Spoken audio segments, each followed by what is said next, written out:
Artinya dalam kajian yang dimaksud tersebut, perlukah lantas untuk dikirimkan ke Barak atau menurut Bapak tidak apa-apa untuk di Barak tapi ada proses belajar mengajar ataupun kurikulum yang dimasukkan ke dalam Barak tersebut?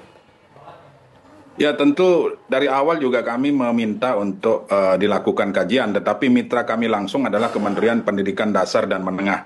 Kami di Komisi 10 hari ini sudah meminta kepada Kementerian Pendidikan Dasar dan Menengah untuk melakukan kajian apakah yang dilakukan oleh Pak Deddy Mulyadi ini akan lebih positif untuk mengatasi pelajar-pelajar kita yang dikategorikan bermasalah. Saya tidak ingin menyebut nakal karena konotasinya terlalu negatif.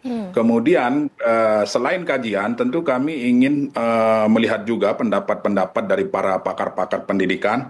Jangan sampai yang dilakukan di pemerintah Provinsi Jawa Barat justru akan menimbulkan dampak psikologis ke depan. Nah, contoh misalnya hari ini di Purwakarta kami dapat informasi akan dicoba 2 minggu, kemudian setelah itu juga berhasil lanjut ke 6 bulan pertama seperti itu. Nah, pertanyaannya, bagaimana kita menjamin bahwa setelah 6 bulan ketika anak ini kembali lagi ke sekolah, dia tidak berbuat seperti yang dilakukan sebelum masuk ke Barat. Nah, ini tentu harus melalui diskusi-diskusi, melalui pemikiran-pemikiran yang tertuang di dalam kajian tersebut. Nah, contoh misalnya terakhir Gubernur Jawa Tengah tidak setuju dengan yang dilakukan oleh Jawa Barat. Nah, artinya di masing-masing daerah ini kan memiliki karakteristik berbeda-beda untuk penanganan anak.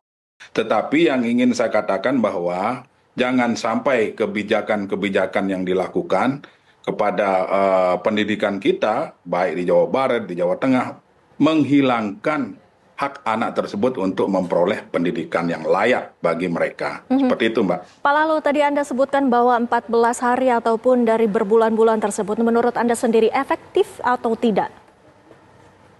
Ya, kalau kita melihat dari vlog sekilasnya Kang Deddy terakhir itu kan sungguh anak-anak itu senang, baru 4 hari senang, gembira, kemudian sangat bersyukur untuk digembleng di asrama.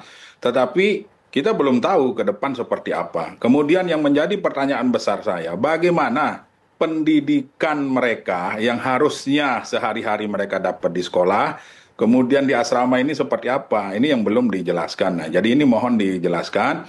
Tentu dalam hal ini kami meminta kepada Kementerian Pendidikan Dasar dan Menengah untuk menyampaikan ini kepada pemerintah Provinsi Jawa Barat. Jangan sampai anak-anak yang ada di barak atau di asrama TNI ini justru tertinggal pelajaran oleh teman-temannya yang berada di sekolah. Dan perlu diingat, bulan-bulan ini kan bulan-bulan persiapan ujian. Nah, jangan sampai mereka karena dididik disiplin, karena dididik karakter justru tertinggal di pendidikan umum seperti itu. Nah, ini harus dijelaskan oleh pemerintah Provinsi Jawa Barat.